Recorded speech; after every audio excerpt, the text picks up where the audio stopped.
Hello guys, कैसे हैं guys. ये कहानी है रोहित की।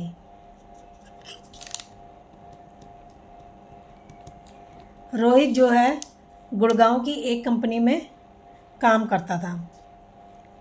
गुड़गांव में वो कंपनी ऐसी जगह पर थी जहाँ पर वो अकेली कंपनी थी, उसके आसपास कुछ नहीं था, खाली वही कंपनी थी अकेली। तो सर्दी का टाइम था। अब जब सर्दी का टाइम था तो सर्दियों के मौसम में बहुत कोहरा पड़ता है। तो कोहरा पड़ता है तो आसपास कुछ दिखता नहीं है। ऐसे ही ये कुछ मौसम था। वो अपने काम पे गया। जब वो अपने काम पे वहाँ पे गया तो उसे कुछ दिखाई नहीं दे रहा था। सुनसान सड़क थी और वो अपने काम में पहुँच गया। लेकिन जब वो वहाँ पहुँचता है तो सबसे पहले वो पहुँच जाता है। वहाँ कोई उस टाइम पहुँचा नहीं होता है। सिर्फ वहाँ पर एक एसी बनाने वाला जो लड़का होता है, जो एसी ख़राब हुआ होता है, उसको ठीक करने के लिए वो वहाँ पे गया होता है वो लड़का। अब वो उसको कहता है कि सर आप इतनी जल्दी आ गए, अभी तो कोई नहीं आया। आप बहुत जल्दी आ गए हो, आधा घंटा पहले पहुँच गए हो। वो कहता है हाँ, आज मेरी प्रेजेंटेशन थी और मैं सबसे पहले मेरी ही थी, इसलिए मैं थोड़ा जल्दी आ गया। तो वो कहता है कि अच्छा, उससे बात करता है। थोड़ी देर में वहाँ पे लोग आना शुरू हो जाते हैं। अब प्रेजेंटेशन शुरू होती है तो इसका नंबर आता है। जब ये अपनी फ़ाइल को खोलता है, अपनी फ़ाइल उठाता है तो उसमें सारे पन्ने ब्लैंक पाता है। उसमें कोई भी लिखा हुआ पेज नहीं मिलता इसको। ये सोचता है ऐसे कैसे हो गया, मैंने तो प्रेजेंटेशन बनाई थी, इतनी मोटी फ़ाइल थी मेरी, इसमें सारा मैंने लिखा था, अब कहाँ चला गया। ये उसको उसको कुछ दिखाई नहीं देता, वो खाली कागज़ होते हैं। ये बड़ चौंक जाता है, ये कहता है ऐसे कैसे हो सकता है। तो वो जो साथ में लड़की होती है नेहा, वो भी इसकी तरफ देख रही होती है, सारे लोग देख रहे होते हैं, बॉस भी बैठे होते हैं। तो बॉस कहते हैं क्या हुआ। ये कहता है मैंने तो प्रेजेंटेशन बनाई थी, बहुत अच्छे से बनाई थी, और अब सारे पन्ने ब्लैंक हैं, इसमें ये कैसे हो गया। मैं तो यहाँ फाइल रखी थी ये। वो कहता है कि ऐसे कैसे हो सकता है बॉस, कैसे कहते हैं। अब नेहा कहती है इधर लाओ, तुम्हें कुछ हो रहा है, तुम्हारी शक्ल भी अजीब हो रही है, लाओ मेरे को दिखाओ क्या है। अब वो जब उससे फ़ाइल लेती है, देखती है कि हर फाइल के पेज में एक डरावना चेहरा बना हुआ है। हर पेज में, फाइल में जितने भी पेज लगे हुए थे, लिखा कुछ नहीं था, सिर्फ हर पेज में एक डरावना चेहरा बना हुआ था। वो कहती है ये क्या है रोहित। वो कहती है वो कहता है नेहा ऐसा तो कुछ नहीं है, मैंने तो सब लिखा था, कोई चेहरा नहीं बनाया। कहता नहीं, कहती नहीं, तुझे तुझे कुछ हो रहा है। वो भी कहती है। वो कहता है मुझे तो कुछ नहीं हो रहा, लेकिन वो कहती है अच्छा, जब तुम आए थे तो कहाँ थी फाइल, कैसे थी, क्या हुआ था। वो बताता है कि जब मैं आया था तो यहाँ पर एसी ठीक करने वाला था। उसने मुझसे पूछा कि तुमने तुम सर बड़ी जल्दी आ गए हो आज। तो मैंने उसको ये बताया हाँ, पहला प्रेजेंटेशन मेरा ही है, इसलिए मैं थोड़ा जल्दी आ गया हूँ आज। तो कहती है अच्छा, वो तो हमारे साथ ही लिफ्ट में आया है जो एसी बनाने वाला है, वो तुम्हारे को कहाँ मिल गया। वो कहता नहीं, था यहाँ पे। वो कहते हैं अच्छा।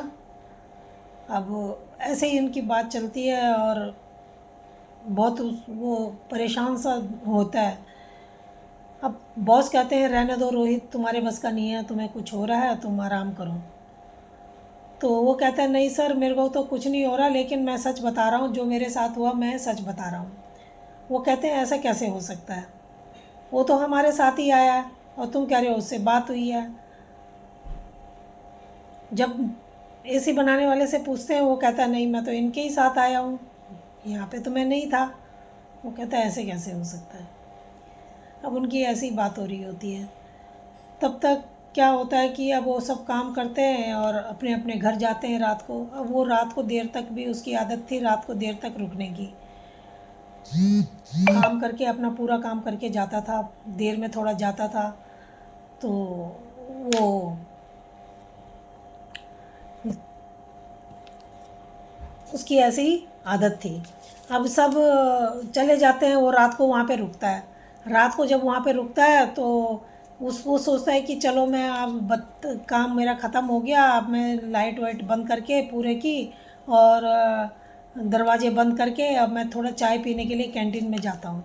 जब वो ये सोच के सब बंद उंद करके जाता है नीचे कैंटीन में भी देखता है कि सब कुछ बंद है, वहाँ अंधेरा है और कोई नहीं है, लॉक वॉक हो रखा है। वो सोचता है मैं जाऊँ। अब लिफ्ट में जाने लगता है तो देखता है कि लिफ्ट में भी लिफ्ट तो बंद है। खड़ा होता है, लिफ्ट के बटन दबाता है तो कोई भी बटन नहीं दबता, कोई भी काम नहीं कर रहा होता है। वो सीढ़ी से नीचे जाने लगता है। जब सीढ़ी से नीचे जाने लगता है, एक दो सीढ़ी चला होता है नीचे, दो तीन सीढ़ी, तब तक देखता है कि उसके पीछे से ऐसे लगा उसको कि उसके पीछे कोई और भी उतर रहा है। वो पीछे मुड़ के देखता है कि वहाँ पे कोई नहीं था। वो कहता है ऐसे कैसे हो सकता है। फिर वो दो तीन सीढ़ी और उतरता है, देखता है पीछे मुड़ के तो उसको छम छम की आवाज़ आती है पीछे से। फिर मुड़ के देखता है, उसको कोई दिखाई नहीं देता है। वो डर जाता है, ऐसा कैसे हो रहा है। फिर वो चलता है तो उसको ऐसे लगता है कि उसके जैसे ही वो कदम रख रहा है तो कोई उसके साथ कदम से कदम मिला के चल रहा है। वो नीचे भागा भागा जाता है डर के मारे और वहाँ गार्ड बैठा होता है। गार्ड को पूछता है कि क्या बात है भाई, लिफ्ट वाला कहाँ है। वो कहता है लिफ्ट वाला तो नहीं आया आज। वो कहता है ऐसे कैसे हो सकता है, मैंने तो लिफ्ट वाले से बात भी की थी। कहता नहीं, लिफ्ट वाला तो आज आया ही नहीं, क्योंकि लिफ्ट ख़राब पड़ी है, अभी ये कल ही ठीक होगी। आज ये 2-3 घंटे से ख़राब पड़ी है, अब ये लिफ्ट ख़राब है तो 2-3 कल ही सुबह जाके ये ठीक होगी। अब वो वहाँ से उसको बताता है लिफ्ट वाले को कि ऐसी ऐसी बात हो गई मेरे साथ। तो लिफ्ट वाला कहता है अरे भाई साहब मेरे को क्यों डरा रहे हो, यहाँ ऐसा कुछ नहीं होता है। अब वो गार्ड को बताता है। गार्ड भी कहता है अरे भाई साहब यहाँ ऐसा कुछ नहीं होता है, हमें क्यों डरा रहे हो, मेरे को तो पूरी रात यहाँ पे चौकीदारी करनी है, आप तो चले जाओगे और मेरे को फिर डरा के जा रहे हो। वो कहता है मैं डरा नहीं रहा हूँ, जो बात है मैं तुझे बता रहा हूँ। अब वो वहाँ से जाता है। जब आगे जाता है तो कोहरा होता है, बिल्कुल सड़क में धुंध छाई होती है, उसको दिखाई नहीं दे रहा होता है। वो पैर रखता है तो उसको ऐसे लगता है कि मैं बादलों में पैर रख रहा हूँ, इतनी धुंध होती है। पीछे देखता है मुड़ के तो धुंधी धुंध होती है और कुछ नहीं नज़र आता। आगे देखता है धुंधी धुंध होती है, उसको कुछ सड़क भी नज़र नहीं आ रही होती है। तब तक वो जा रहा होता है, सोचता है कि मैं आधे पौने घंटे में पैदल पैदल चल के अपने घर पहुंच जाऊंगा, चलो चलता हूँ। अब वो चला जा रहा था, पीछे से उसको किसी ऐसे लगता है कि कोई ऑटो आ रहा है। पीछे मुड़ के देखता है तो उसको एक लाइट दिखाई देती है और ऑटो की आवाज़ भी सुनाई देती है। वो रुक जाता है, वो सोचता है कि मैं ऑटो में ही चला जाऊंगा। ऑटो आता है, रुकता है उसके पास में, वो रुकाता है तो वो ऑटो को बोलता है मेरे को उस जगह जाना है। वो कहता है हाँ चलो बैठो भाई साहब, मेरे को भी, मैं भी उसी तरफ जा रहा हूँ, आपको उधर छोड़ता हुआ चला जाऊँगा।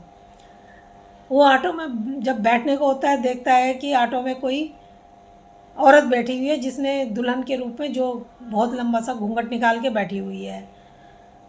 वो सोचता है कि यहाँ तो ये एक औरत बैठी हुई है, मैं कैसे बैठूँ। तब तक वो साइड उसके लिए छोड़ देती है, जगह बना देती है और एक तरफ हो जाती है। वो उसके ऊपर ऑटो में बैठ जाता है। अब वो ऑटो में बैठता है और चलने लगता है। जब ऑटो चलता है तो वो देखता है तो उस औरत से कुछ औरत उसको कुछ बोलने के लिए चाहती है। वो औरत की तरफ ध्यान नहीं देता और जो वो बोलती है उसका जवाब वो दे देता है बिना देखे हुए। थोड़ी देर में वो देखता है कि वो जो औरत है ना वो बैठी हुई है और जो उसके पैर, अपने जूतों की तरफ वो देख रहा था असल में तो, लेकिन उसकी नज़र उसके पैरों पे पड़ जाती है। जब उसके पैरों पे उसकी नज़र पड़ती है तो उस औरत के पैर जो होते हैं उल्टे होते हैं, उसके पैर उल्टे होते हैं। वो तो एकदम से डर जाता है, अब क्या होगा, मेरे बगल में ये क्या बैठा हुआ है। तो वो जब डरता है तो ऑटो वाले को कहता है कि भाई साहब मेरे को इधर ही उतरना है, आप ऑटो को रोक दो। ऑटो वाला कहता है नहीं, आपको तो, आपने तो मेरे को फलानी जगह के लिए कहा। वो कहता है कोई बात नहीं, मेरे को यहीं पे उतारो, मैंने यहाँ अपना स्कूटर खड़ा किया हुआ है, मैं उसी में अपने बाइक से चला जाऊँगा आगे, आप यहीं पे उतार दो। वो उतार देता है, और जब वो उतारता है, रोकता है ऑटो, तो ऑटो वालों को बाहर बुलाता है और उसको कहता है ज़रा आगे आ मेरे साथ। ऑटो वाला उसके साथ थोड़ा आगे जाता है और वो ऑटो वाले को सारी बात बताता है कि ऐसे ऐसे पूछे, एक औरत बैठी है जिसके पैर उल्टे हैं, ये कोई साधारण इंसान, ये कोई इंसान नहीं है जो तेरे ऑटो में बैठी हुई है, जो जिसको तू बैठा के ला रहा है। वो कहता है मैं तो किसी को बैठा के नहीं ला रहा हूँ, मेरे ऑटो में तो कोई नहीं बैठी हुई। वो कहता है कि बैठी है, देखना सा वहाँ देख। वो देखता है तो उसको तो कुछ नज़र नहीं आता। वो कहता है मेरे को तो कुछ नहीं दिख रहा, ये कैसे मेरे को डरा रहे हो तुम। वो कहता है अपने ऑटो को छोड़ दे, मेरी मान, और मेरे साथ चल पैदल ही आगे। वो कहता है मेरे को क्यों ऐसे डरा रहे हो भाई साहब, कोई नहीं बैठा मेरे ऑटो में। वो अकेला अकेला फिर अपने घर में पैदल पैदल चला जाता है। वो देखता है वो बहुत डरा हुआ था और भागा भागा फटाफट फटाफट जाके अपने घर पहुंचता है। अपने घर पहुंचता है तो वहाँ पर वो जब पहुंचता है तो अपने सांस लेता है, पूरे रास्ते दौड़ते हुए आता है, इतना हाँफ रहा था। वहाँ पे रुकता है अपने घर के आगे और सांस लेता है और अंदर जाता है। तो अब दूसरे दिन क्या होता है कि ये फिर दूसरे दिन ऑफिस आता है।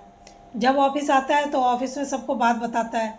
सब इसकी हंसी उड़ाते हैं और मजाक बनाते हैं, कहते हैं ये तो ऐसे ही झूठ झूठ कहानियाँ सुना रहा है। वो कहता है नहीं, मैं कहानी नहीं सुना रहा हूँ, कल मेरे साथ ये घटना घटी है और मैं तुम्हें बता रहा हूँ। तो दोस्तों, कभी कभी हमारे साथ, इंसान के साथ ना चाहते हुए भी ऐसी घटना घट जाती है जिसका कि हमको फिर बहुत दुख होता है, बहुत हम घबरा जाते हैं। तो भगवान ना करे कि ऐसी घटना किसी के साथ घटे। तो आपको ये कहानी कैसी लगी? अगर अच्छी लगी हो तो प्लीज़ लाइक और सब्सक्राइब ज़रूर करना। धन्यवाद।